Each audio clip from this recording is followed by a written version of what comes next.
Okay, so this is just going to be a quick video just to show you that you can actually install other packages while you're installing a new Arch on your system.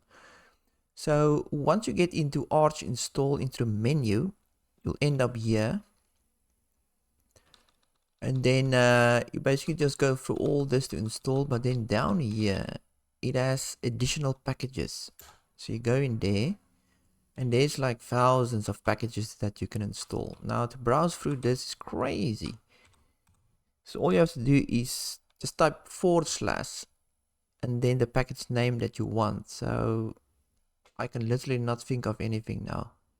It's got just nano maybe. As you can see, nano. So I type / and the package name nano, and it will just jump to, you know, packages that starts with that letters, I suppose. So to select them is basically just spacebar. I mean, not spacebar. What am I doing? Nano. Tab.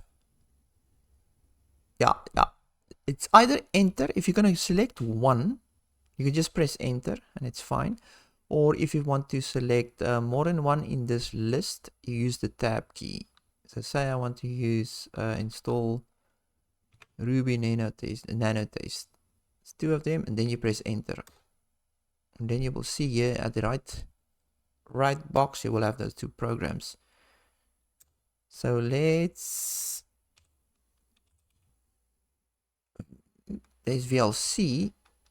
So now I can select VLC.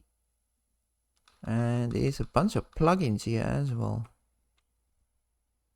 So I can just select a bunch and hit press enter.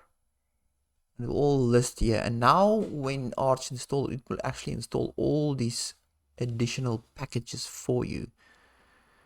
So yeah, that is it. Good.